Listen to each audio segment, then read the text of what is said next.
Добар вечер, вие слушате Радио Канал 103. Ова е емисијата Дан се макабре со своето 542 издание. За време на COVID пандемијата се оформи идејата да отстапам секој месец по една епизода, минимум, од Дан се макабре за рецензирање на 6 актуелни филмови, со кои ќе можам да ви соопштам 6 филмски предлози кои непречено ќе може да ги погледнете во удобноста на вашите домови, образувајќи ја таа едиција насловена Макабре Филмфест, од која што денес ќе го слушате 28-то издание, што значи дека досега сум рецензирал над 160 филмови во рамки на оваа едиција изминативе неколку години, па вечерва ќе слушнете уште 6 филмови, од кои традиционално првите два се жанровски хорор филмови, овој пат се тоа приложение на два култни филмски серијали, без кои жанрот не би бил тоа што е. Во вториот чин на емисијата избрав една фестивалска мелодрама и една научно-фантастична мелодрама во кој секој на свој начин се справува со наметнатите закони, за на крај да ви говорам за еден музички и еден филмски документарец, најпрво за една уникатна музичка група која доаѓа од проблематична земја за творење, а филмскиот е портрет на една холивудска звезда со која не само јас, туку и сите вие сте израснале,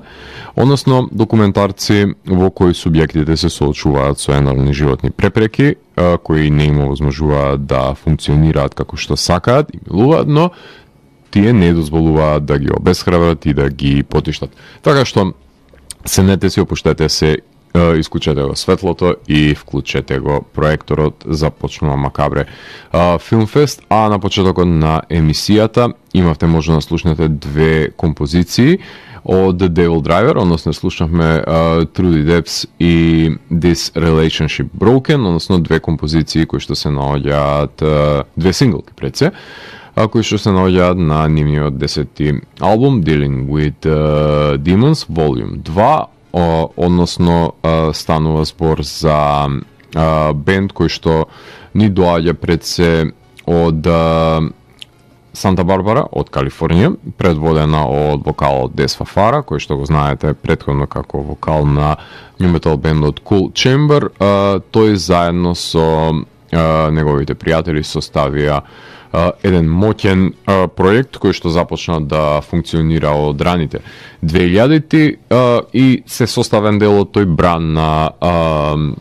нови американски бендови, односно New Wave of American Heavy Metal, кои што беа именувани, односно модерни метал бендови, бран конкретно кој што го започна и Shadows Fall и Lamb of God и сета таа групација, па дури Hybrid, да ги споменеме тука, групација на моќни метал бендови кои што комбинираат хардкор, метал влијанија во еден сублимат. Во дадената ситуација самите Devil Driver се една комбинација на мелодичен death metal и на groove metal, односно мелодични и агресивни елементи, а од нивното продолжение на веќе насловениот албум Dealing with Demons Volume 1, кој што се појави од 2020 година, значи пред 3 години, го добиваме нивното продолжение под еднакво агресивно колку и предходното, издадено за Napalm Records, од кое што ќе имаме можност да го слушнеме дес како вришти на композицијата Мантра.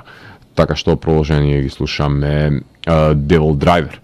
А Дан се макабре е емисија во која 14 сезони се зборува за уметност во борба против лицемеријата, зависта и користолюбието, и тука уметниците се вистински херои, а не политичарите, и секој издание е на мала победа против шундот и апатијата. Целта на емисијата е да го доближи квалитетниот филм до секој слушател и да воспостави диалог помеѓу уметноста и реалноста. Вечер имаме закажано полноќен дан со смртта по 542 пат. Јас сум Златко Јелевски, а ви останете со трансмисијата на Канал 103 до крајот на светот. Вие слушате Радио Канал 103, ова е емисијата Дан се макабре со своето 542 издание, именувано како Макабре Филмфест број 28. А предпоставам дека веќе се запознаени со изборот на најквалитетни хорор филмови, кои што секоја година веќе подолго од една деценија се одржува во рамките на емисијата Дан се макабре, и традиционално во последната епизода во календарската година се одвива изборот за најдобриот, за да се дојде до самиот врв. А во текот на годината се квалификуваат на месечно ниво неколку хорор филмови кои ќе состават листата од најквалитетни 50 хорор филмови и два од нив ви презентирам во секое издание на Макабре Филмфест, таков ќе биде случајот и оваа епизода.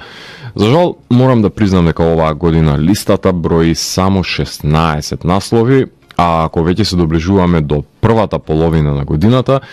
логиката вика дека требаше да имаме над 20 филмови поминато до сега на неа, што е поразително за квалитетот на жанрот во споредба со минатите години. Факт е дека немам гледано толку колку претходните, но да се надеваме дека околу Хелоуин ќе се подобри работата на квалитативно рамниште што е тука. Денешниот квалификуван филм на оваа топ листа е Слешер Ветеран, кој си го доби своето ново продолжение, односно слушате најава за Scream 6. Scream 6 е режисерско остварување на колективот именуван како Radio Silence, составено од Мет Бетинели Олпин и Тайлер Жилет. Станува збор за дуо кое што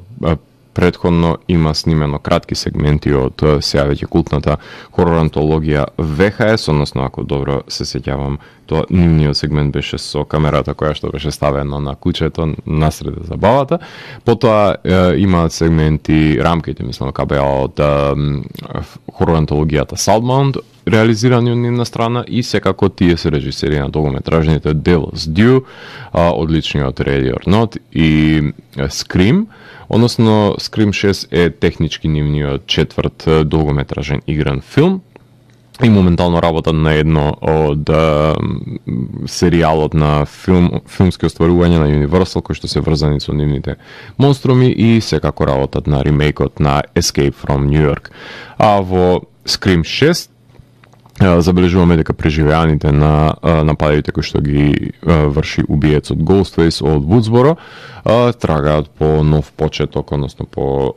нов обид за потрага по спокој надвор од Вудсборо, меѓутоа во Њу Јорк, што значи дека каде ќе одат и жртвите, таму треба да оди и нивниот убиец. Од родоначалниците во филмската сага се појавува Кортни Кокс со оглед на тоа што Гейл Уедерс значи ја има во овој филм, не може да очекувате дека ќе се појави Нив Кембл, односно Сидни Прескот, со оглед на тоа што очигледно не успеале да се договорат за одредени спецификации кои што се потребни за Сидни да учествува во овој филм. Меѓутоа, сепак Кортни е жива, здрава и подготвена да се бори со Ghostface. Со оглед на тоа што авторите на Ready or Not го имаат последниот збор за снимањето на филмот, секако дека тука се појавува австралијанката Самара Вивинг, која што ја зазема улогата која иследува на Дру Баримор од оригиналниот филм, односно тој cold opening, по кој што е препознаен самиот хорор серијал, односно убивањето на убавицата во првата сцена, со која што само се прави своевиден ремейк на оригиналниот филм, а ремейкот и воопшто е тема на шестото продолжение на Scream. Именно покрај неа се појавуваат и Джена Ортега и Хейден Пенетиер, кои што се исто така помеѓу преживеаните. Хейден веќе овој втор филм како се враќа во него. И ја имате играта на мачка и глушец. Јас додека се обидував да го гледам, се обидував да погодам неколку од носителите на маската, поради една недоверба која што кај мене се рази во појавувањето, односно во изговарањето на една реплика која што ја слушнав. Само што не успеав да ги погодам сите убици, меѓутоа неколку погодив кои што се наоѓаат зад маската. Се надам дека вие кога ќе го гледате ќе имате 100% успех за погаѓање на нивниот идентитет пред да се симнат маските и да откриете која е мотивацијата всушност на убиствата кои што ги вршат. Односно во овој филм има култ на жртви кои што биле убиени во секој од сегментите на Scream, односно има една реминесценција на враќање на овие злодела кои што и правил Ghostface, кои што, да бидем искрени, никому не му се важни, ниту пак беа важни убийците во барем на ненарамниште на кој што беа важни убийците од првиот филм. Значи нешто слично како што се обидува Halloween Kills да направат, собирајќи ги сите жртви на Майкл Мајерс и тие да ги надживеат нивните трауми со тоа што ќе се соочат уште еднаш со нивниот малски Баба Рога, односно Бугимен. Не знам колку овој концепт воопшто е функционален во слешер жанрот, освен како едно навраќање на успесите на минатите филмови, а не одење напред на некаков си подвиг кој што би го направил новиот филм. Но Ghostface патува за Менхетан, исто како што на времето Джейсон патуваше во минатото, односно тука ја надзираме според мене потрошеноста на идеи кои што имаат Кевин Вилиамсон, Вандербилт и Бюсик. Прв пат, ако не се лажам, употребува Ghostface двоцевка, има едно убаво заденување во уста со нож и е крвав, како што се и неговите претходници, со оглед на тоа што има доста бодежи кои што не се смртоносни, но и тоа како се причинител за прокрварување. Најстрашно секако дека е сцената во метрото, која што има во самиот трейлер, кај што помеѓу маскираните се доближува убиецот, што и тоа како е вешто изведено за овој филм. И камо да беше цел филм на тоа рамниште, меѓутоа баш поради таа потрошеност на идеи, значи е 600 проложение и ретко кој филмски серијал може да се нарече дека има квалитетно 600 проложение, дури и ни Пила не може да го каже истото, најмалку Петок 13 или Nightmare on Elm Street.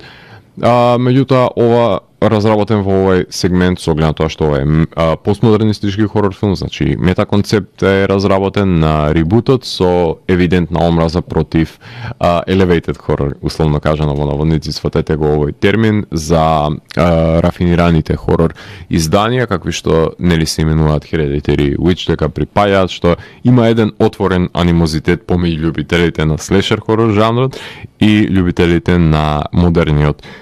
хорор жанр, односно овие изблици од пост 2000-ти години кои што заговараат slow burn пред се хорор жанр кој противречи на идејата и концепцијата која што ја имаат самите слешери, кај што акцијата ја презема доминантната улога за разлика од тоа што филмови како Hereditary и The Witch ја чуваат за самиот епилог. Насилните сцени ги чуваат пред се самиот епилог. Снимател е Бред Јуткиевич, човекот кој што сними драмата Буги, The Black Phone и работеше на Stranger Things последните сезони конкретно, и баш поради тоа делува повеќе овој филм како да е некаква си ТВ епизода отколку филм, односно тоа се должи заради тоа што таткото на овој филмски серијал Вес Крейвен не е помеѓу нас и тоа како е потребен во овие моменти да даде нужен совет. Монтажер е Джей Пришинди, односно тој работи на Wednesday и на Snowpiercer. Има многу ликови на едно место кои што мора да бидат жонглирани и да се задржи мистеријата до крај, и тоа е негова улога и успешно мислам дека ја реализира. Тензичната музика е на Брайан Тейлор, овој е во соработка со Свен Фолкнер. Не омислива филм кој знае колку нешто драстично надвор од самиот серијал, меѓутоа убаво е да се паузира до некаде и метаформулата, е солидно остварување, вредно да се погледне, еден од најдобрите слешер хорор филмови за оваа година, тоа е неспорно. Меѓутоа, убаво е да се направи таа пауза на метаформулата, додека не се смисли нешто иновативно и да се скрши, односно тој облик на преповторување на веќе успешниот филм. Miramax на Weinstein беа собственици на серијалот, меѓутоа сега се Spyglass и Paramount, така што од киносалите филмот заврши на стриминг каналот на Paramount Plus, затоа и можевме да добиеме толку брзо, со буџет работен од 35 милиони, заработи 168 милиони, што е еден од неколкуте примери зошто хорор филмот во големите киносали и тоа како значително заработува. Така што, доколку сте љубители на слешер хорор под жанрот, верувам дека сте погледнале барем еден постмодерен Scream и во тој случај треба да го погледнете и новото остварување на Radio Silence, и тука треба да се стави прстот на чело и да се подразмисли каде ќе се носи овој филмски серијал, чишто татко повеќе не е помеѓу нас. Продолжение слушаме најавата за Evil Dead Rise. Evil Dead Rise е режисерско остварување на Ли Кронин, односно тоа е даблинецот кој што е режисер на сегментот Ghost Train од хорор антологијата Minutes Past Midnight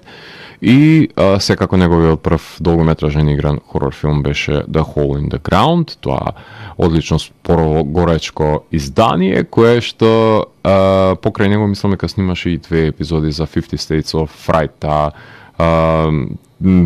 тој серијал на кратки филмови кои што не доживеа некаков си огромен успех, освен тоа што направи 2 сезони и замре на краткорочниот стриминг сервис на кој што постоеше. Мислам дека тој епизодата за Вашингтон ја режираше пред да го сними неговиот втор долгометражен игран филм, кој ме плашеше баш поради тоа што Hole in the Ground е остварување кое што е поспорадично, помедитативно. Evil Dead и по стравично во контекст на тој дред кој што се предизвикува баш поради злобата која што има. Evil Dead Rise треба да биде динамично и фуриозно остварување и многу ми е мило што излезем надвор од калапот на Hole in the Ground и Ли Кронин најдобро знае да се приспособи на проектот кој што може да го работи. Evil Dead Rise е најдобар доказ за тоа. И како што Ghostface, например, патуваше од Вудсборо за Њујорк, така Evil Dead не е повеќе ситуиран во кулибата во шумата, по кој што е препознаен. Иако така започнува наводно, продолжението се одвива во една зграда, во сиромашен дел на град, во чии што подруми се крие пред се тајната за демоните кои по еден земјотрес ќе се ослободат од нивното заробеништо и преку пуштањето на грамофонската плоча ќе ги запоседнат членовите на семејството, односно мајката со 3 деца кои што живее во таа зграда, која ќе биде посетена од незината сестра рокерка, односно техничар на гитаристи на турнеја, која заедно со неја ќе се борат против запоседнувањето на телата на нивните најмили. Демоните факт е дека не се победуваат во овој филмски серијал, тоа најдобро сме го научиле од филмовите во кои што Брус Кембл беше носечка улога и филмовите кои што ги работи Сем Раими, но има референци за тоа како свештеници се обидувале да се справат со нив и успеале само да ги заробат, а не и да ги уништат, односно да го запрат преминот во реалноста, благодарение на луѓето кои што ги откопуваат од нивните ризници и тоа како станува дополнителен проблем за справување со нив, така што луѓето се тие кои што ја повикуваат назад во светот без разлики и го отвора тој портал со читањето на самиот Некрономикон, односно книгата која што е направена од човечка кожа по одличниот ремейк кој што го работеше Феде Алварес од 2013, така не се лажам година. Се сомневав дека Ли Кронин е способен да сними крваво хорор остварување, ама направи омаж на лифтот од Shining со тони крв во него, како и прекрасна финална пресметка со моторна пила и употреба на пушка, кој што се разбира се референции на оружјето кое што го користи Кембл во оригиналниот филм, но и воведе една гмечалка која го распарчи грозоморниот пајаковиден створ кој што беше составен од споени човечки екстремитети, кој и тоа како беше добро визуелно решено. Алиша Сатерленд, која што ја знаете од ТВ серијата Vikings, и Лили Саливан, која што глумеше во ТВ серијата на адаптација на Picnic at Hanging Rock, се во главните улоги кои што треба да се борат со демоните кои ги запоседнуваат телата, односно во крајна инстанца треба да се борат една против друга. Вешто е споен почетокот со крајот во контекст на колибата во која што наводно треба да се одвива действието, со оглед на тоа што се пренесени демоните од неа во населбата во градот, а Дейв Гарвет е снимателот на Ash vs Evil Dead, кој што ги сними гнасните сцени во зградата, односно во ТВ серијата која што исто така се базира на Evil Dead со препознатливо левитирање на камерата низ учуриштата, музиката е Стивен Макион, а монтажата на Брайан Шо. и овој филм исто така е еден од филмовите кој што имаше огромна 10-кратна заработка, за 12 милиони долари е снимен, а 120 милиони заработи од киносалите, собственост на New Line Cinema,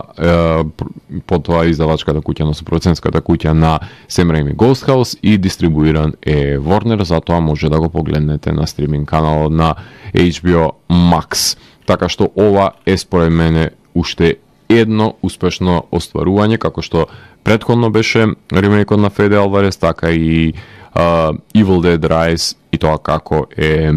успешно крваво продолжение на Evil Dead сагата, која докажа дека не мора баш да се одвива во колиба, може да се оди напред, ако концептот на повикувањето на демоните со проколнатата книга може да се реализира кај и да е, заради тоа што се додека има луѓе кои што се љубопитни, ќе доаѓаат демоните во светот и се што е мило и драго ќе биде убиено во овие филмови. Покрај нив на листата на 50 најквалитетни хорор филмови се наоѓаат и Kids vs Aliens и Ennis Men, тие се квалификувани, за кои што ќе ви говорам во некој од наредните изданија на Макабре Филмфест, нели доколку не се појави некој повпечатлив филм во наредните 2 недели, а покрај нив може да ги погледнете и хорор комедијата Renfield, потоа трилерот Inside со затворањето на еден лик во просторијата која што се обидува да ја ограбе, предводен од еден од љубителите, односно милениците на Роберт Егерс, односно самиот Вилјам Дефо. Потоа Spoonful of Sugar, уште еден филм кој што се надополнува на тој мал поджанр на тематски одредници кои што се врзаа во хорор жанр, кои што врзуваат, кои што, односно се реминесцентни на дадилките, како носителки на злото во куќата. Потоа го имате технохоророт Missing и имате трилерот Out of the Blue. Тоа се филмови кои што препорачувам да ги погледнете, доколку сте заинтересирани за некој од останатите хорор поджанрови. А додека сме кај екстремниот филм, мора да слушнеме и екстремна музика, со тоа што во продолжение слушаме најагресивните бендови за денес, односно слушаме Unearth, кои што ќе слушнеме композиции кои се наоѓаат на нивното последно студиско 8, ако не се лажам, издание, именувано како The Wretched, The Ruinous, односно станува збор за албум издаден за Century Media, кој што се појави овој месец, станува збор за бенд кој што доаѓа од Бостон, Масачусетс, свиран металкор, се прилично значени во самиот музички жанр. Ова е албум кој што по 5 годишна пауза го издаваат, односно претходникот кој така не се лажам беше Extinctions од 2018 година, со тоа што од нивното ново моќно студиско издание ќе ја слушнеме композицијата која што растура од самиот почеток на албумот, односно Cremation of the Living, потоа моќната Eradicator и Dawn of the Militant, и со оглед на тоа што слушаме металкор, ќе слушнеме и уште еден бенд кој што има металкор влијание, иако е препознатлив како дедкор бенд, кој што доаѓа исто така од Масачусетс, односно овој пат од Чикапи, издаваат за Rise Records и станува збор за Acacia Strain. Така што Acacia Strain се по-екстремна верзија од тоа што ќе слушнете од Unearth, односно станува збор ако бенд предводен од Винсент Бенет, бенд кој што од една страна комбинира екстремни музички поджанри како дедкор, меѓутоа од друга страна има сладж и дум и дед метал елементи, со тоа што и се разбира грайндкор и панк-рок влијание, значи е еден крајно дивергентен музички проект и нивниот нов студиски албум менуван како дводелно технички издание кое што се појави овој месец, односно станува збор за два албуми кои ги објавија. Едниот е Step into the Light, а другиот е Failure Will Follow, се извинувам. Ќе слушаме композиции кои што се од првиот албум, односно Step Into the Light, заради тоа што тоа е краток, експлозивен, потентен и нуклеарен пред се, односно таму има grindcore елементи, deathcore елементи и композиции кои што се прилично кратки, фуриозни и моќни. Ќе слушаме Chain, каде што гостува Jacob од Chamber, потоа Open Wound, исто така една масакрирачка тема, и можеби Sinkhole е една поспора тема од Цунами, односно од Джозеф Алфонсо од Цунами, кој што гостува на оваа композиција, има уште неколку гостувања на овој албум, меѓутоа се експлозивни теми за разлика од Failure Will Follow, кој што има 10-минутни дум спори и моќни теми од другата страна на екстремата, така што по нивниот албум кој што беше издаден 2020-та, ако не се лажам, Slow Decay, со тие синглки со Decay, секоја песна од Decay по една, се појавуваат со уште едно концептуално издание, каде што на двете обивки имате животни кои што се јадат помеѓу себе како символика за уништување на екосистемот околу нас и воопшто планетата, што не си ја цениме толку многу, така што во продолжение на емисијата слушаме две моќни металкор остварувања, односно Unearth и Acacia Strain, и потоа се враќам во етер да ви говорам за две мелодрами, да ја смириме топката и да продискутираме за две одлични филмски остварувања во продолжение. Уживајте во екстремниот звук на Unearth и The Acacia Strain. Вие слушате Радио Канал 103, ова е емисијата Дансе Макабре со своето 542 издание, именувано како Макабре Film Fest, со својата 28 поред емисија од оваа едиција. Во вториот сегмент, во вториот чин на емисијата, пред се тој е резервиран за две мелодрами кои најчесто се творби кои летаат под сечи и радар, не се прави доволно муаве за нив на фестивалите или па се губат во шумата на филмови на стриминг платформите. Па ова е добар момент да образложам зашто сметам дека се вредни да се погледнат, иако не се од рангот на извиканите филмови, ниту пак се неквалитетни за да треба да се заборават, така што двата филма се предводени со ликови кои што се соочуваат со неправдата на поставените и наметнатите закони, од кои што едниот од американската политика, а другиот од природните закони. Да се насочиме најпрви на Равие Курнас vs. George W. Bush. Равие Курнас vs. George W. Bush е режисерско остварување на Андреас Дресен, тоа е германски ветеран кој што има работено краткометражни филмови, потоа ТВ документарци има работено во 90-тите години, 2000-тите, тој е режисерот на Stillsland, Night Shapes, Summer in Berlin, Cloud9, Whiskey with Vodka, Gunderman, а моментално работим From Hilda with Love, односно тој, ако не се лажам,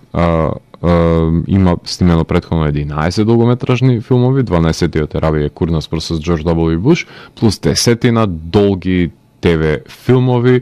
Твори непрекинато едноставно овој германски режисер од 1985 година, а во неговиот најнов филм Равие Курнас е домаќинка со турско потекло, која што живее во Бремен, која што можете да слушнете дека се обидува да дојде до разумот на американскиот врховен суд ако треба, само за да биде ослободен нејзиниот неправедно обвинет син Мурат, кој што е заробеник во Гуантанамо, односно тоа чистилиште, тоа лимбо, односно ничија земја каде што законите им овозможуваат да прават што милуваат американските власти врз заробениците кои што ќе завршат таму. Односно, слободата за синот на мајката нема цена и таа е подготвена да оди до секоја екстрема само за да може да го ослободи. Со помош на адвокат за човекови права, нели ги дознаваме пред се правните лавиринти низ кои што се протнува таа во борбата за правда, не заприлива, нели, барајќи да зборува со представници на повисоките и повисоките инстанции, дури со највисокиот надлежен кој има моќ да одлучува за животот на нејзиниот син. Оваа мајка е подготвена да оди до крајот на светот само за да се го врати во својот дом нејзиното чедо. фокусот не е пред се на правните стапици на системот, туку на човечката димензија и на далечината која што нели е подготвена мајката да ја изоди, само за да може да го види нејзиниот син на слобода, затоа што е убедена во неговата невиност кој што е заробен баш поради некаква си афилијација со припадниците на Ал-Каеда. Запрепастувачки е нејзиното последно обраќање, но тортурата која има преживеано нејзиниот син, кој не може да го препознае во последниот кадар кој нели ќе го погледне, верувам дека од него е останато само некаква челост, односно некаков си оклоп на нешто што порано било човек, односно хуманото е испиено од него со неговото измачување, и кога ќе ја почувствува слободата, дури е дискутабилно дали е способен да биде слободен со оглед на тоа што доаѓа од пеколот, односно доаѓа од трпењето на физичката и менталната тортура која што е преживеал во Гвантанамо. Меѓутоа неговата мајка е истрајна и до последен здив ќе се бори за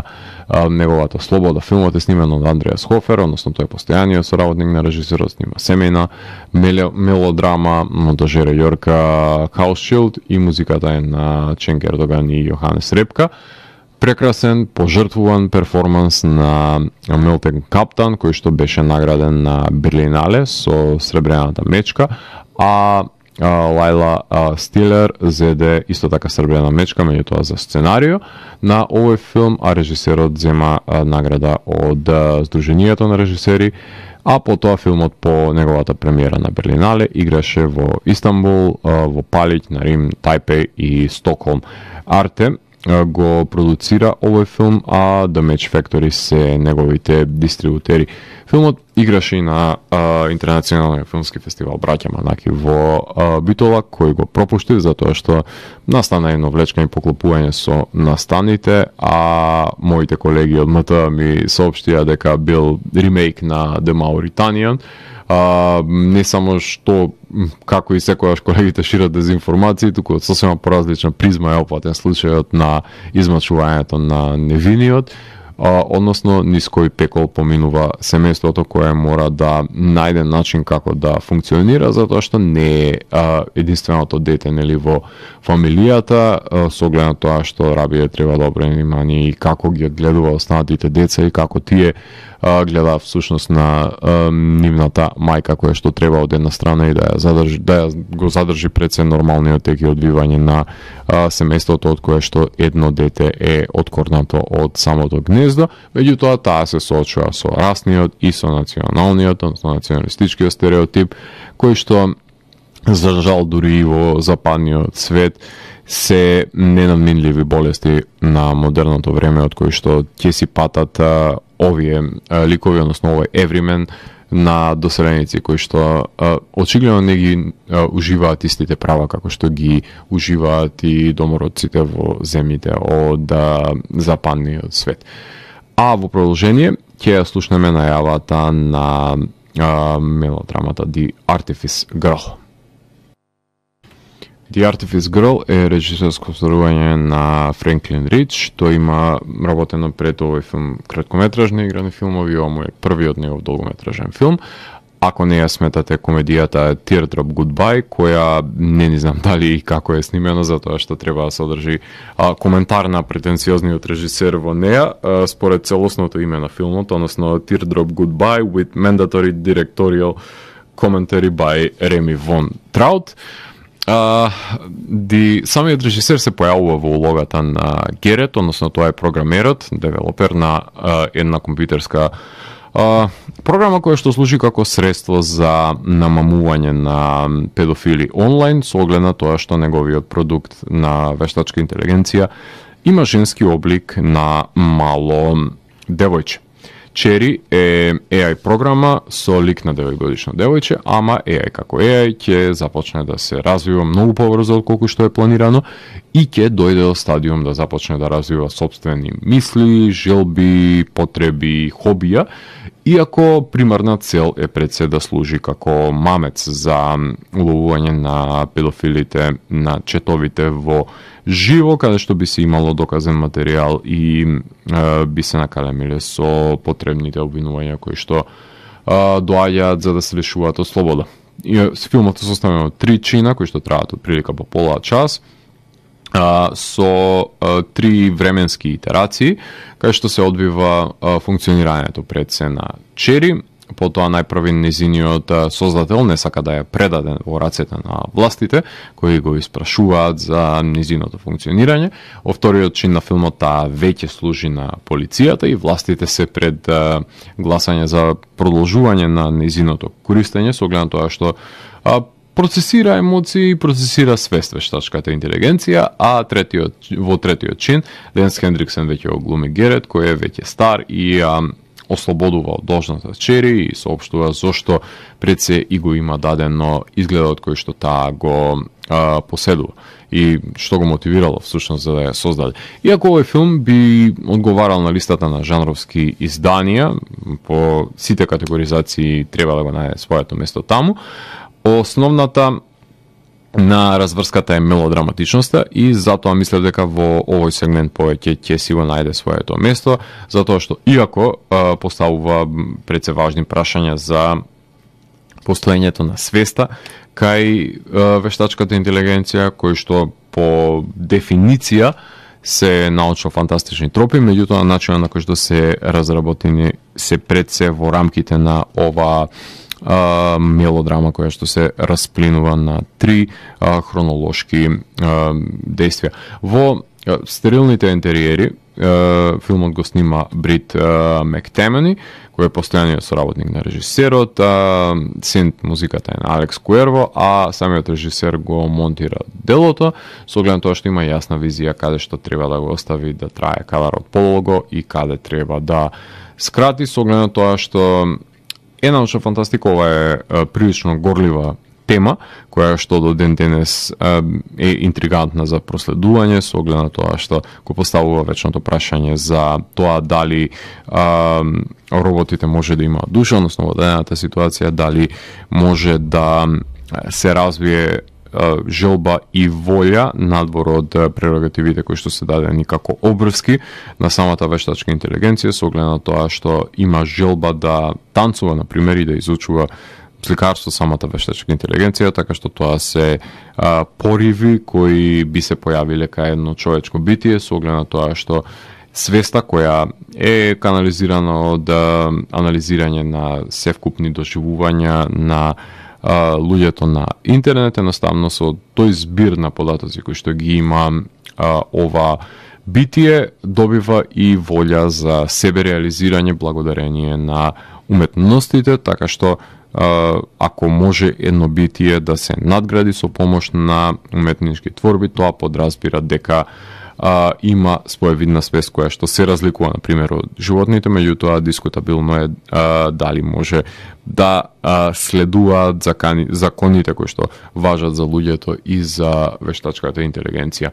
Piper Street го продуцираат овој филм, а XYZ Films го дистрибуираат широм светот. Премиерата ја имаше на филмскиот фестивал во Фантазија, најзначајниот филмски фестивал за жанровскиот филм, добивајќи ја наградата од публиката за најдобар интернационален филм. Потоа играше на South by Southwest, играше фестивал во Глазго, во Флорида, играше на Фантаспоа,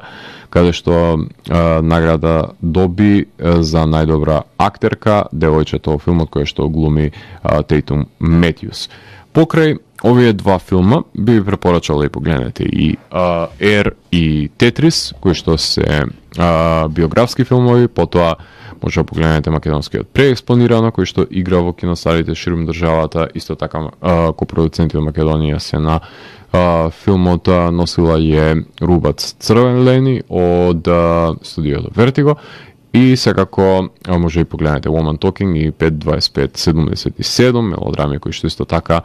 би ви ги препорачал. За некој од нив ќе добиете епизода од мојата друга емисија Видеологија, а други ќе завршат во некоја од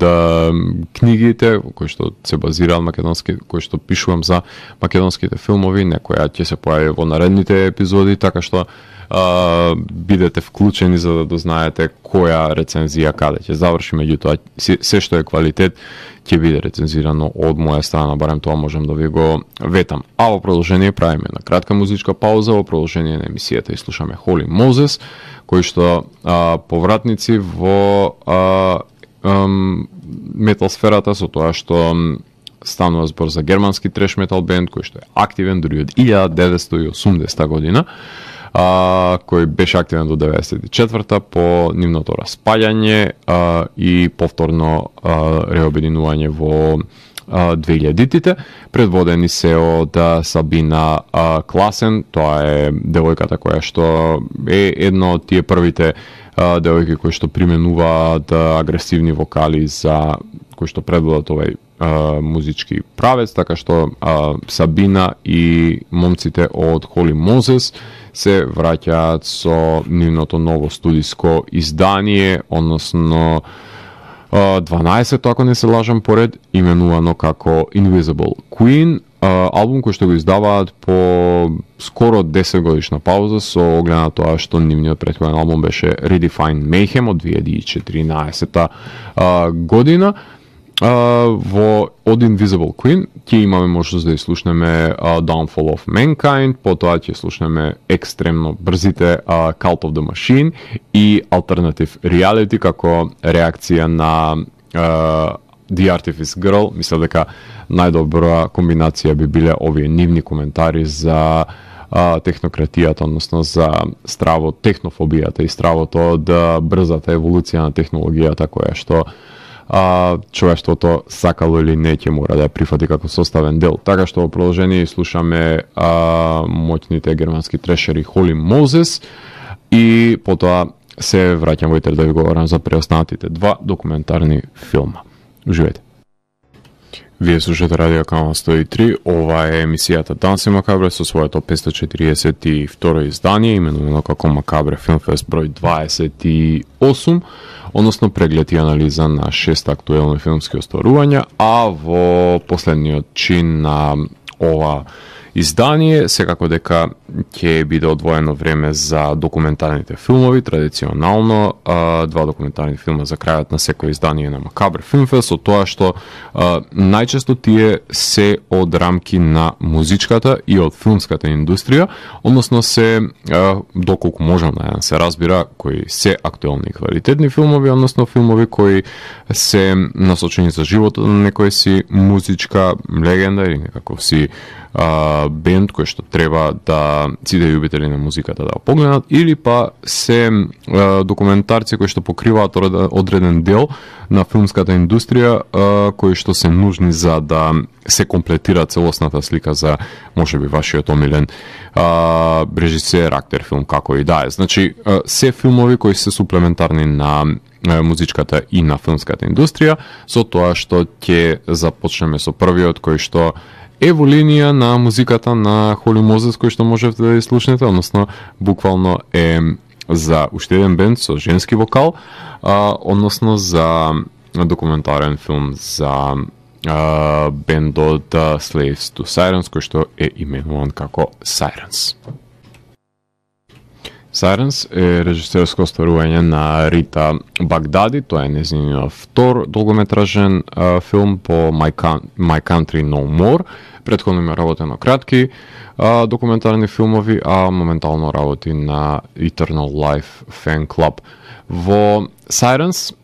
Лилас и Шери се основачките на метал бенд кој што е составен од 5 девојки кои свират во Либан, односно документирани се не само нивните интерни конфликти во самиот бенд, туку и проблемот за изведување на музиката во нивната држава и како всушност метал музиката се восприема надвор од границите на неа без рестрикциите кои што се наметнати во сите домени на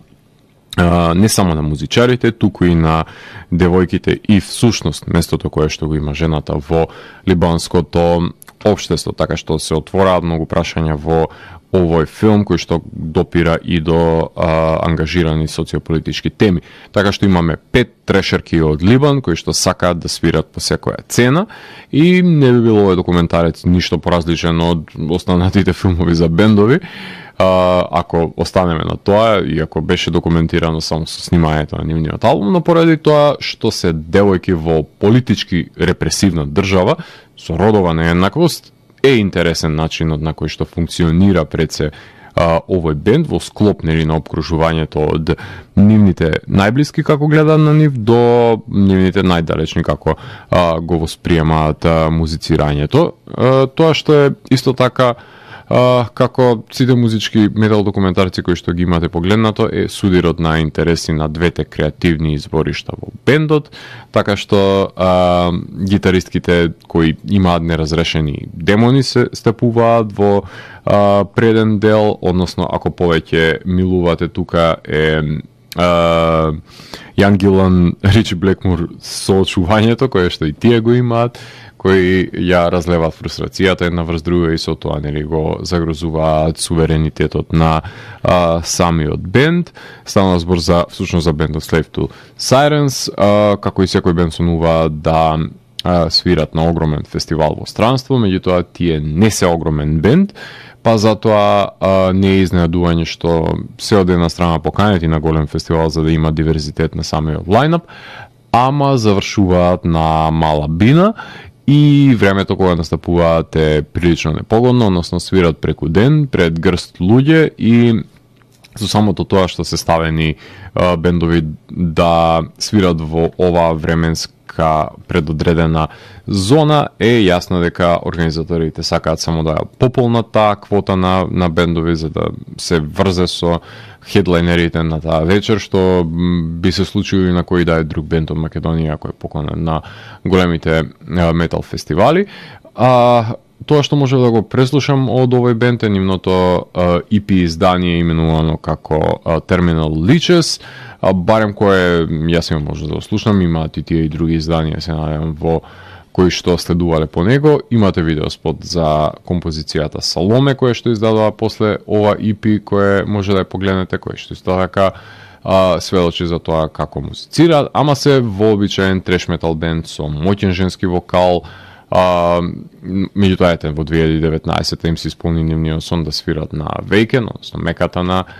метал концертите, под силно влијание се од една страна и на Distraction и на Креатор, а од друга страна се под влијание на самата американска Bay Area, така што имаат моќен звук кој што го споделуваат на музичко рамниште и може да се носат со останатите треш метал бендови од овој музички правец. Прекрасна сцената во која што додека се одвиваат протестите на улиците во Бејрут, протестантите поминуваат покрај девојките кои говорат како минатата ноќ некоја ни се пуштала на девојка на шанк, односно говорат за потребата од блискост која што имаат со друга девојка насреде немиро, насреде војна, едноставно девојките само сакаат да бидат девојки и трагаат по спокој да може да си филтрираат нивните гневови и фрустрации со каналот кој што им го возможува музиката, како нели сите други. Ќе има луѓе кои ќе сакаат да погледнат поголем социјален ангажман, нели, за местото на жената кој што има во општеството, други ќе сакаат да слушнат повеќе музика, ама ова е всушност филм за динамиката помеѓу креативните сили во бендот. Јас така би го дефинирал овој документарен филм. Може би е прекраток за мојот вкус, со оглед на тоа што е само 79 минути. Има секојаш простор за да се поканат повеќе пријатели и повеќе непријатели на бендот да проговорат за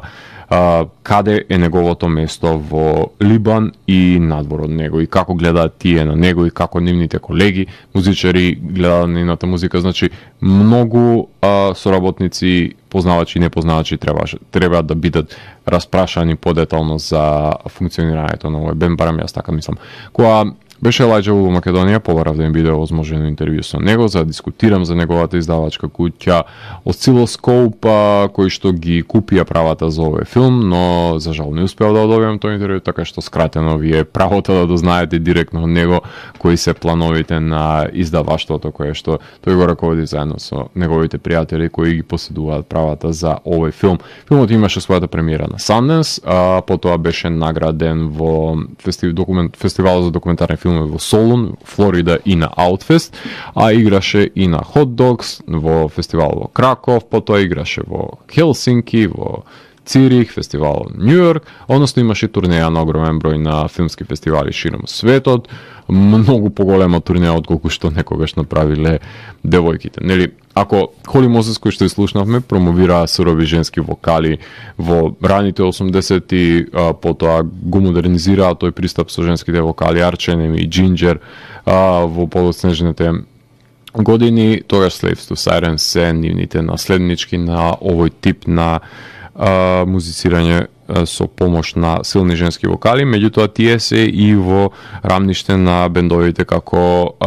Кити, кои што се комплетно составени или па кои што се предводени исклучиво од женски музичарки. Сепак, како што еден од субјектите во филмот посочи, уметноста бара жртви, а не е само вентил за излевање на фрустрациите, така што секој артист треба да пресече парче месо од себе си за да може да си го реализира својот сон, односно да твори.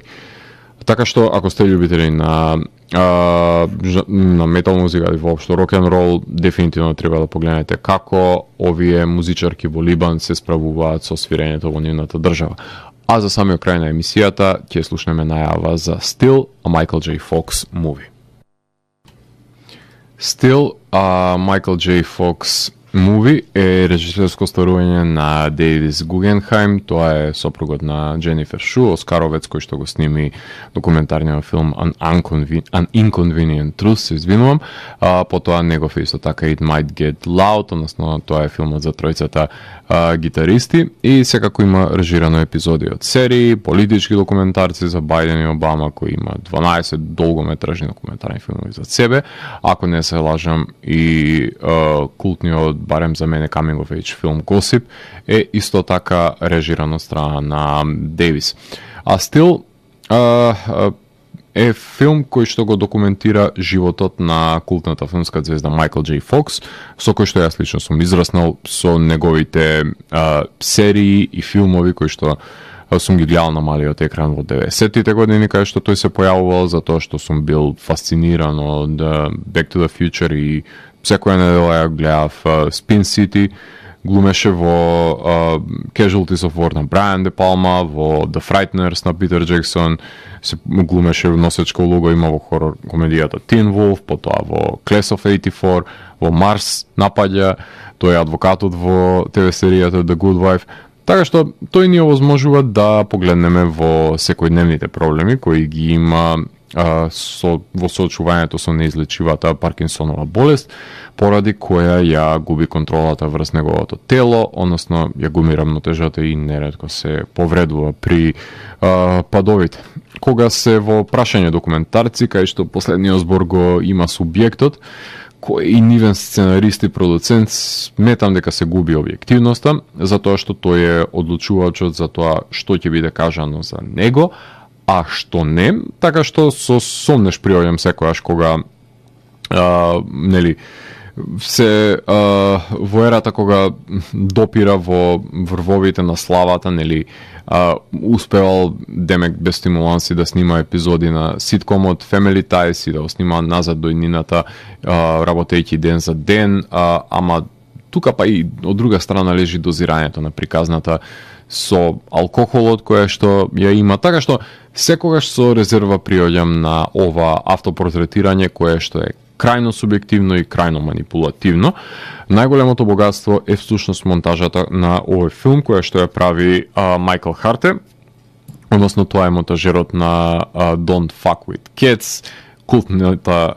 ТВ серија, човекот кој што копал во филмографијата на Майкл и има монтирано извадоци од неговите филмови кои соодветствуваат како илустративни сегменти од неговото кажание, односно преку сцените со неговата сопруга Трейси се говори нели за нивната љубов, односно се исцртува приватниот живот преку однесувањето на ликовите кои што и глумел во неговите ТВ серии и филмови како една илустрација. Покрај тоа што има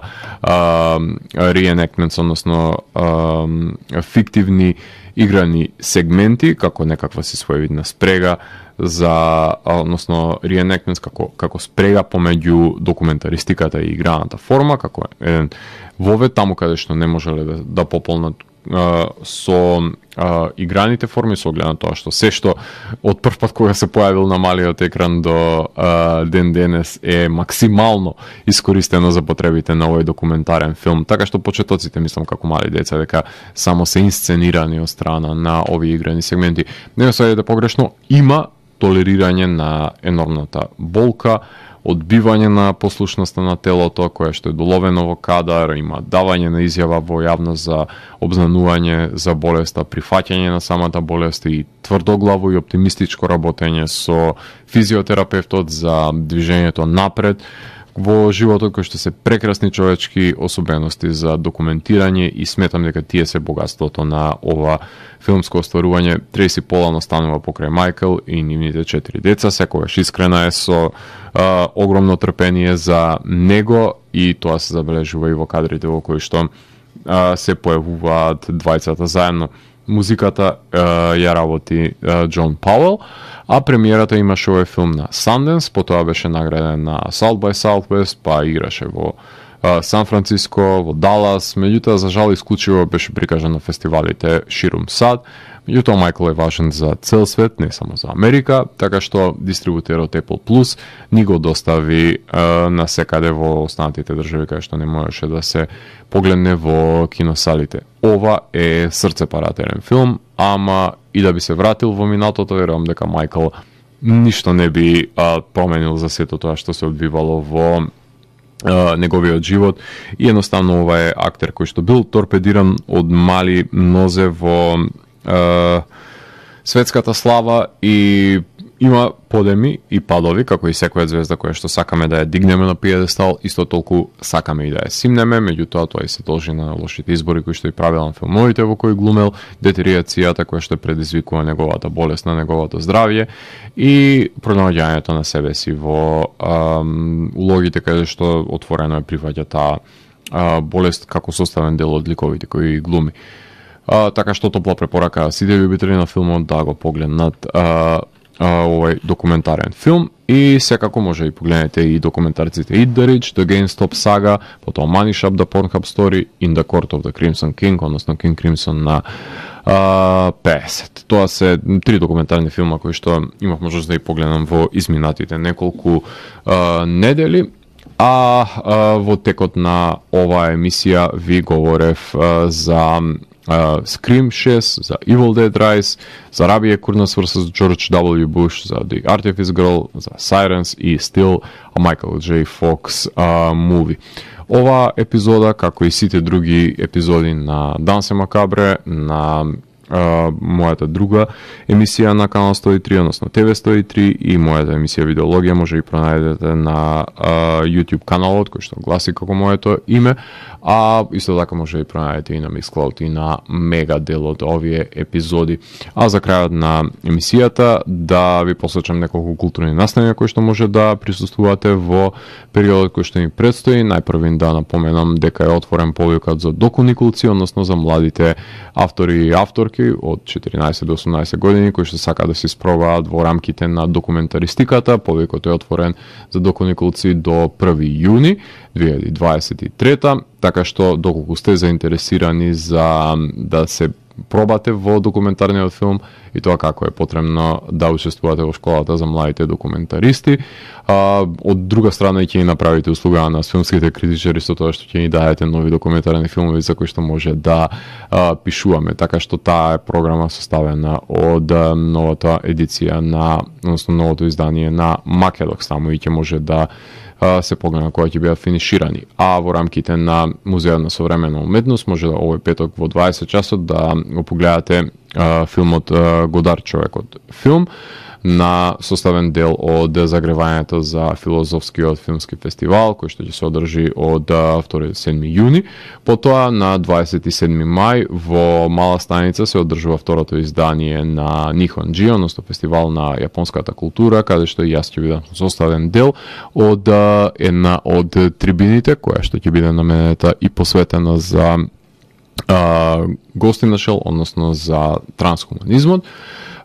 Секако на 10 јуни е новото издание, четврто поред на Metal Discharge, односно одржувањето на метал фестивалот на ракометното игралиште во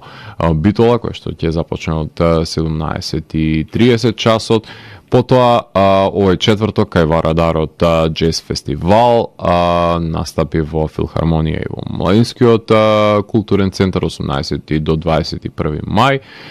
Во утре може да ја проследите забавата именувана како Мрак во старата школа во Old School од 21 часот, посветено на Darkwave. Во овој петок Opening the Abyss, односно концерт во Ребел во Охрид на Амброс и Сайдон, што е метал концерт имаме. Значи, овој викенд, доколку сте во Скопје, овој петок трибют на Guns N' Roses од Livewire во Браво имате во 22:30. Потоа, ова сабота, Фуик Саем Скопје, градска библиотека браќа Миладиновци, Аниме Рейф имате ова сабота од 20:30 како предфестивалска забава за Nihonji. Тотално опуштање и Сватовски ова сабота во 22 часот во Браво настапуваат, имате Слово Колд најавен за 23 мај, потоа Оффест, 22 издание, 7 јуни до 10 јуни во Националната опера и балет и Младинскиот културен центар.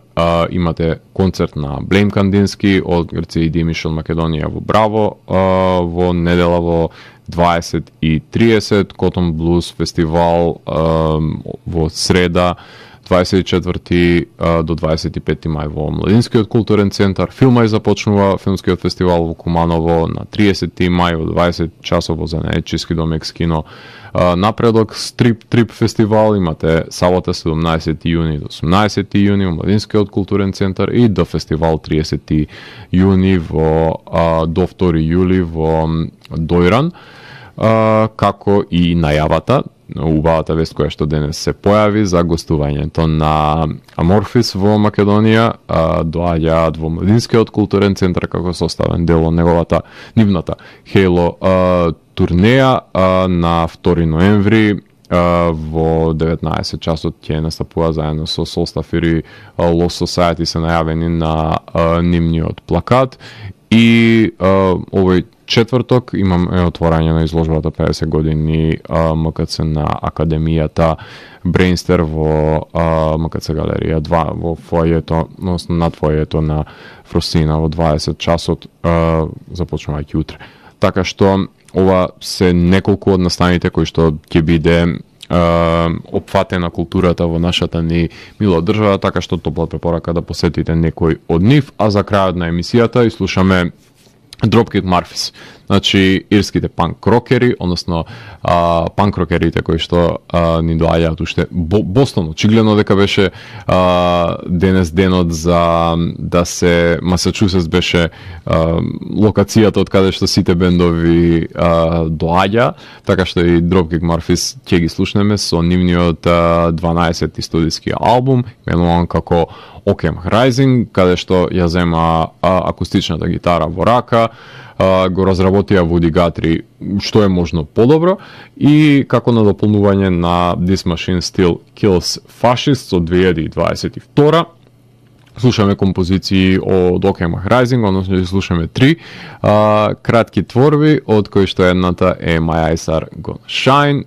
наредната е Run Hitler Run и ќе завршиме со нивната култна обработка на фамозната I'm Shipping Up to Boston, така што слушаме Dropkick Murphys за крајот на емисијата. Јас сум Златко Ѓелевски, го затворам 542 гримуар на Дансе Макабре и го враќам на полицата кај останатите изданија кои кријат тајните на универзумот. До едното издание на Дансе Макабре, гледајте хорор филмови и плашете се. Чао, чао.